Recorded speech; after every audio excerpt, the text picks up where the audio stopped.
Hezbollah और Israel का युद्ध अब भीषण दौर में पहुंच चुका है। नेतन्याहू ने हिजबुल्लाह के हमले के बाद अब ईरान के सुप्रीम लीडर खामनेई को सीधी धमकी दी है। नेतन्याहू ने कहा है कि यह तो सिर्फ ट्रेलर है और पूरी पिक्चर अभी बाकी है। वहीं हिजबुल्लाह ने भी इजराइल विरोधी कई गुटों को अब फोर्स जुटानी शुरू कर दी है। स्पेशल रिपोर्ट में देखिए, खामनेई के बिछाए बारूदी दलदल की तरफ नेतन्याहू तेजी से कैसे अब खींचते चले जा रहे हैं।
बनने का सायरन बज गया है। वजह है ये, इजराइल में हिजबुल्लाह के रॉकेट इंसानी बस्तियों में गिरे हैं।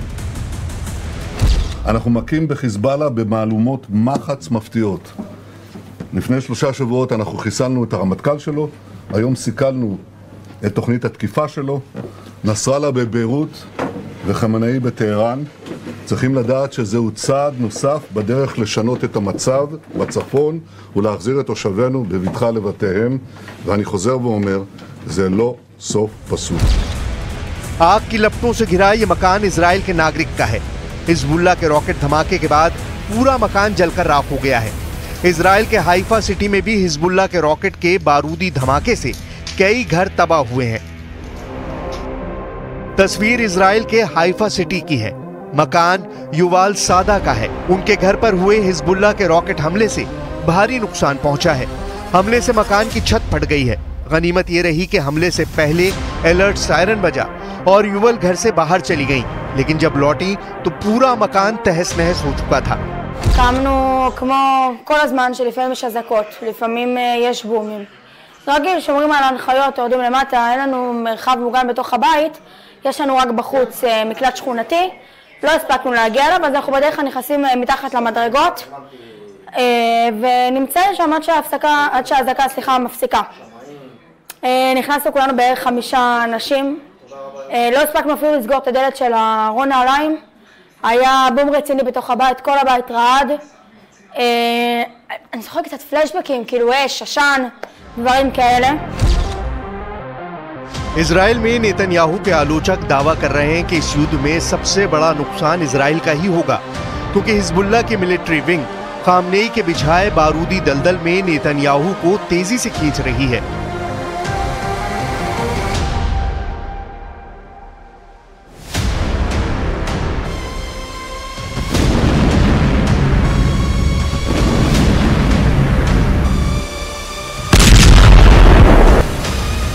गाजा युद्ध में उलझे नेतन्याहू को खामनेई के प्लान के हिसाब से Hezbollah chief Nasrallah Lebanon front पर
और फंडिंग तक सीमित नहीं है। ईरान के सुप्रीम लीडर अली खामनेई ही अघोषित तौर पर इन शिया मुस्लिम फाइटर्स के टॉप कमांडर भी हैं।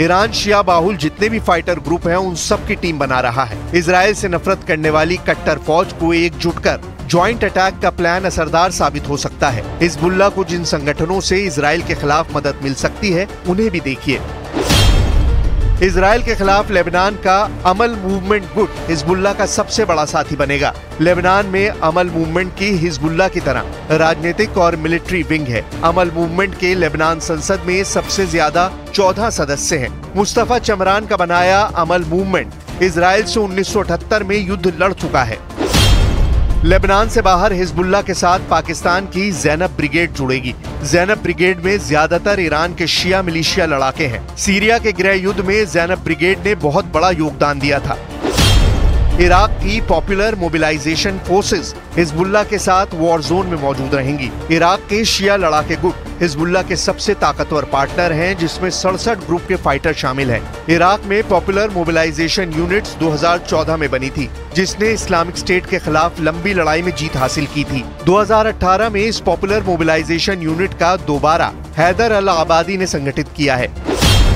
रूस की प्राइवेट आर्मी के तौर पर कुख्यात वैगनर लड़ाकों से मदद मिलने की उम्मीद भी हिजबुल्लाह को है। इसके साथ अजरबैजान के कई गुट युद्ध में हिजबुल्लाह का साथ दे सकते हैं।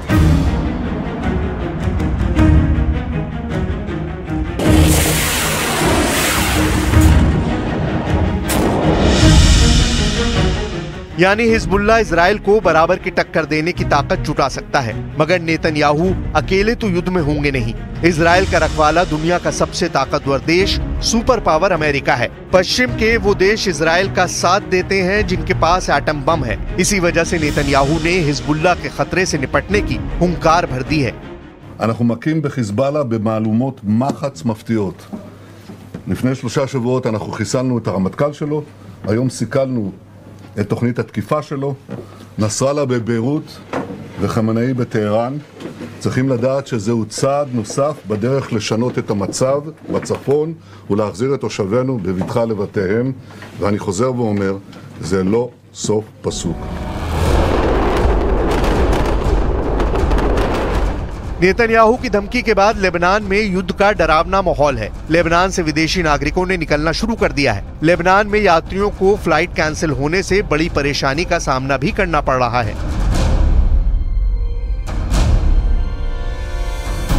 लेकिन काउंटर स्ट्राइक में अगर हिजबुल्लाह कामयाब हुआ तो समझ लीजिए इजराइल कई फ्रंट पर फंस जाएगा। इसीलिए कहा जा रहा है कि हिजबुल्लाह की मिलिट्री विंग ईरान के बिछाए बारूदी दलदल में इजराइल को तेजी से खींच रही है। नेतन्याहू जिस बारूदी दलदल में फंसे हैं, उसमें 7 अक्टूबर के बाद सबसे बड़ा हमला इजराइल पर हुआ है। नेतन्याहू को फंसाने के लिए इस बारूदी दलदल में हिजबुल्लाह भी है, हूती भी है, ईरान भी है, और ये सब कुछ खामनेई के इशारे पर किया जा रहा है। इस बात का तो ईरान को समझने वाले भी दावा करते हैं। हानिया की हत्या के बाद नेतन्याहू के लिए इस दलदल से निकलना एक बड़ी चुनौती साबित हो रहा है। इजराइल में भी इमरजेंसी के हालात हैं, क्योंकि अपने ठिकाने पर हुए भारी नुकसान का हर्जाना वसूलने के लिए हिजबुल्लाह मोसाद के बेस पर हमले की पूरी तैयारी कर चुका है।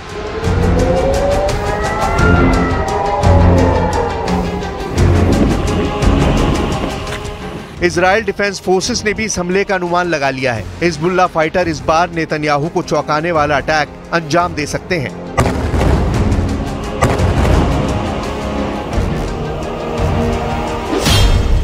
इजरायली आर्मी रेडियो और मीडिया आउटलेट हारेट्स की रिपोर्ट में दावा किया गया है कि हिजबुल्लाह मोसाद ठिकानों पर हमला करने के लिए रात का वक्त चुनेगा। इजरायली सेना का दावा है कि हिजबुल्लाह का इरादा रात भर में मध्य इजराइल में सैन्य खुफिया और मोसाद ठिकानों पर हमला करने का है।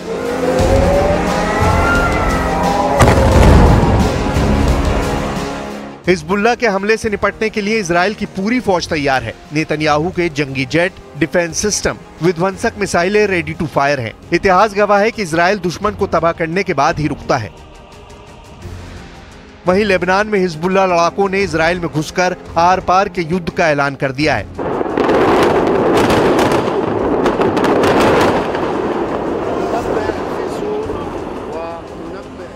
मतलब ये भीषण युद्ध गजा और रफा की त्रासदी से भी भयावह होने जा रहा है, क्योंकि हिजबुल्लाह ने इजराइल के नागरिकों को निशाना बनाया है।